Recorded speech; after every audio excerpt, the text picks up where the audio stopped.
Wak.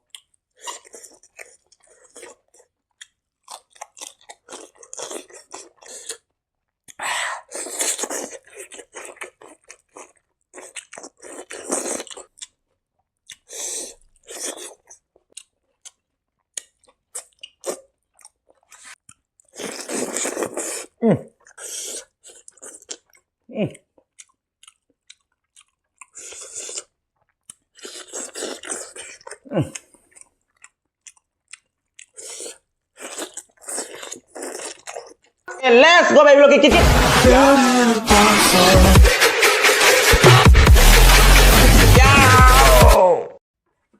Hai maya kita betang kasih jono video pudun lah sedang sekali maten sang itu maya yang tapi nak segi maten makan segi tahu jadi ko asik segi wok pengumum lagi jadi wok segi kari ke thong nari wok ka hanggam thong ni ko segi hanggam lagi jadi segi wok lagi jadi asik na hanggam ko wok ka thong nama hi lagi jadi ay geri bi segi lagi jadi asik wok lagi lakukan roy tham jadi hai tara asik segi na koi kano squash eromba lagi jadi asik ko na betang kasih tengnau lagi jadi EKAITHIBI sujau jadi EKAITHIBI tengnau sih dia ini yang pam jawab hai tara tengnau sih matam jawab hang dia EKAITHIBI sih matam jawab hang dia phang matam dari ekam tha tapi ni itu sih EKAITHIBI sih thawai nya ba adur mi am sa ba no betul kan let's go babyblogkitkit yaw tum jarke wajam ngang roy sagam lam ya kita sa ba roke khong khutta ekdam kang na phudai ya ba aduna chak se ekdam gara gara cha ba ekdam hok jarake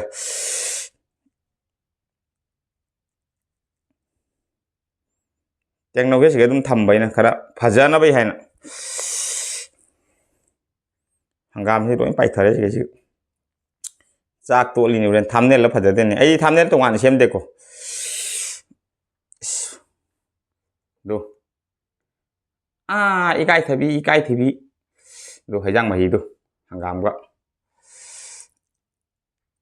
sege su hangam ni sonda su hangam gi hangam ngak ta ni akoi winter gi anauba thorak ba hangam hauba hautaba taste tauge mayam mangda adena phayaba ithanda saraga ithanda hauya do phajade na wari do adona agi suagi kenoma jeng ba haitare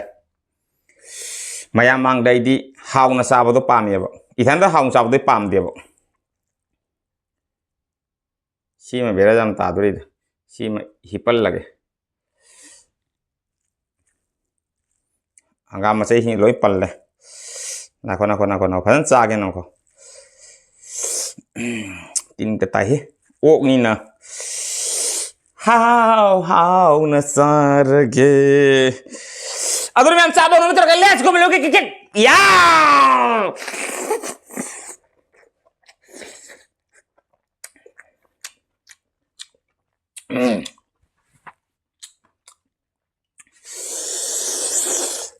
mahal đi lấy thế bắn phục gai với đi bo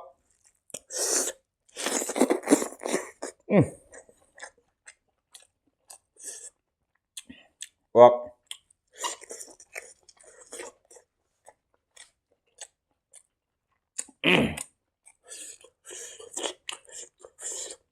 rồi mình sẽ hãy ra ngoài được có làm được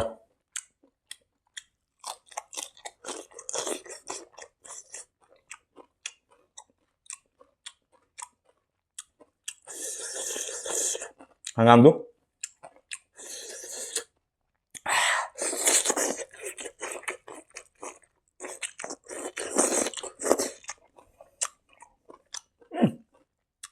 kali kuah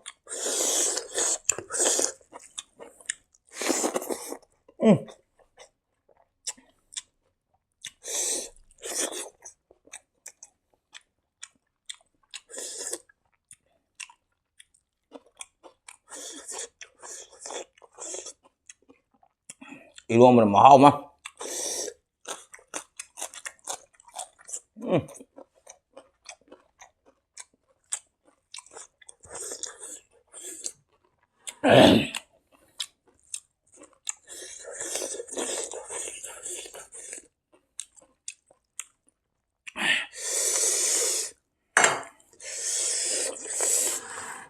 và nó hào đấy hàng gạo bộ có sẽ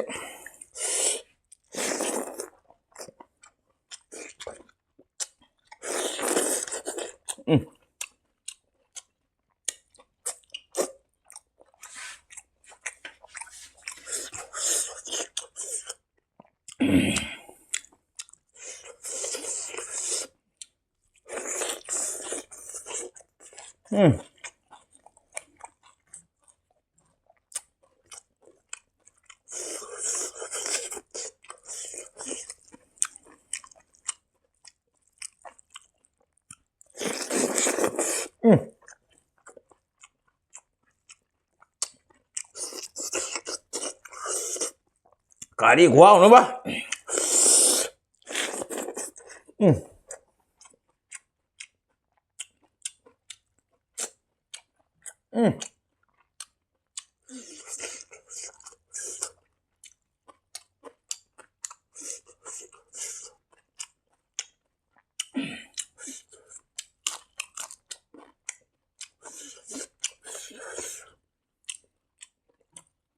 Padahal bukan mau.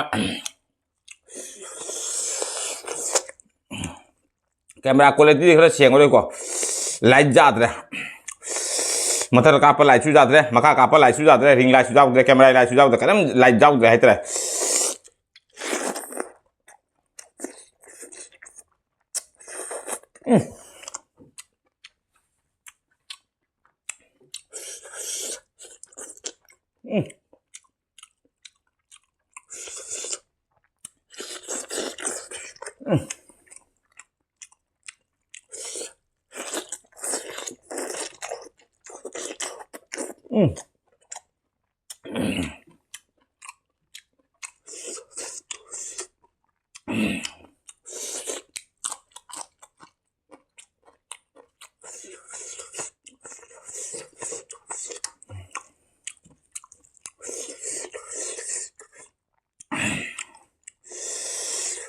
hangam nó quay này thật nó hào ý bo hangam sẽ một lúc thì cái phụ đây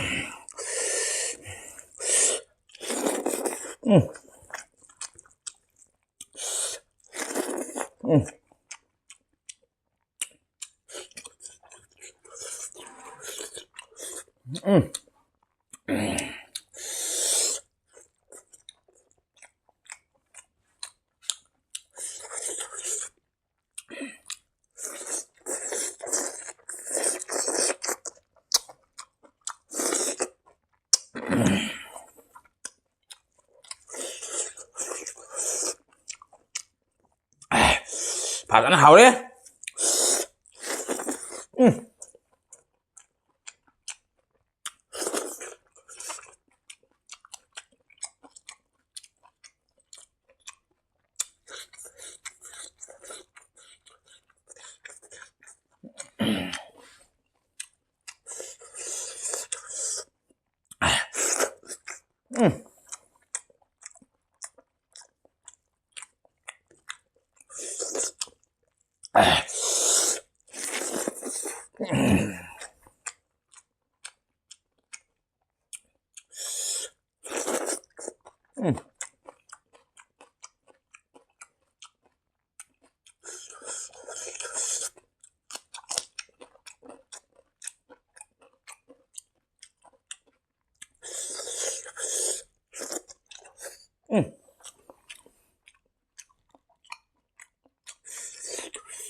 camera uống rồi belum terjun kìa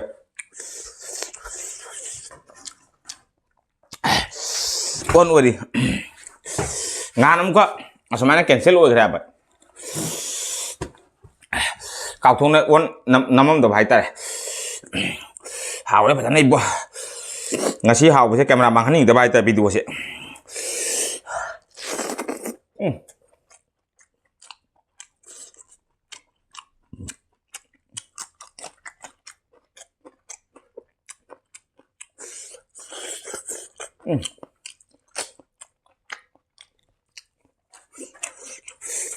Padahal harus ngisi workshop.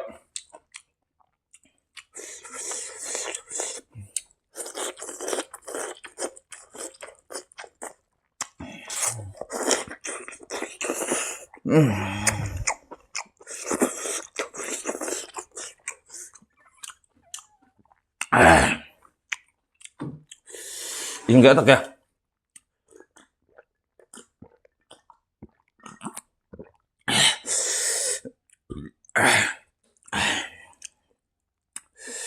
Mahau bo lore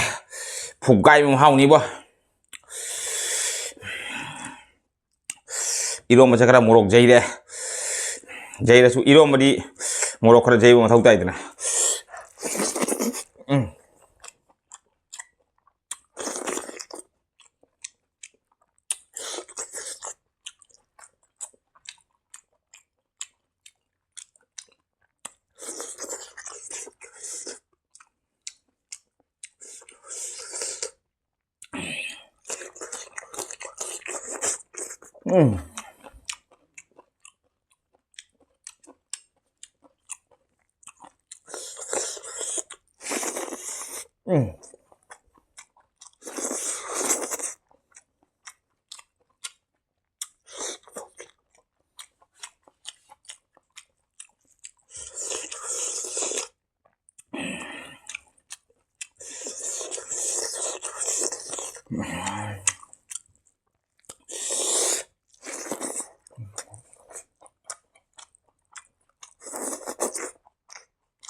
Puktale sakit sabang ngamanda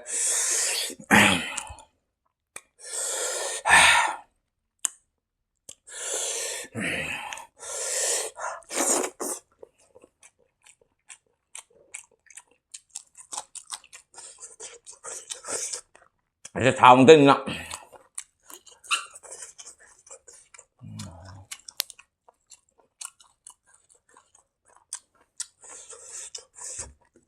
jam sao ngan ngam do manda le thôi ya ba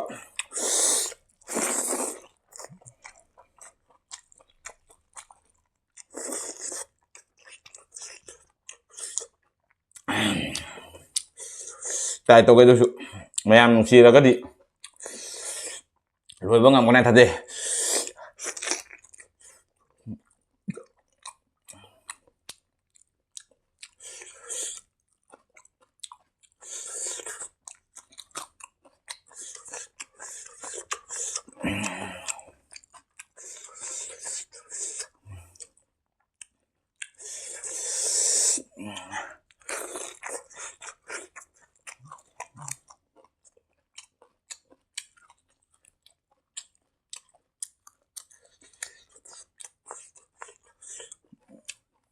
Kayak memang datang habis.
Bayam sa kasabang ngamdre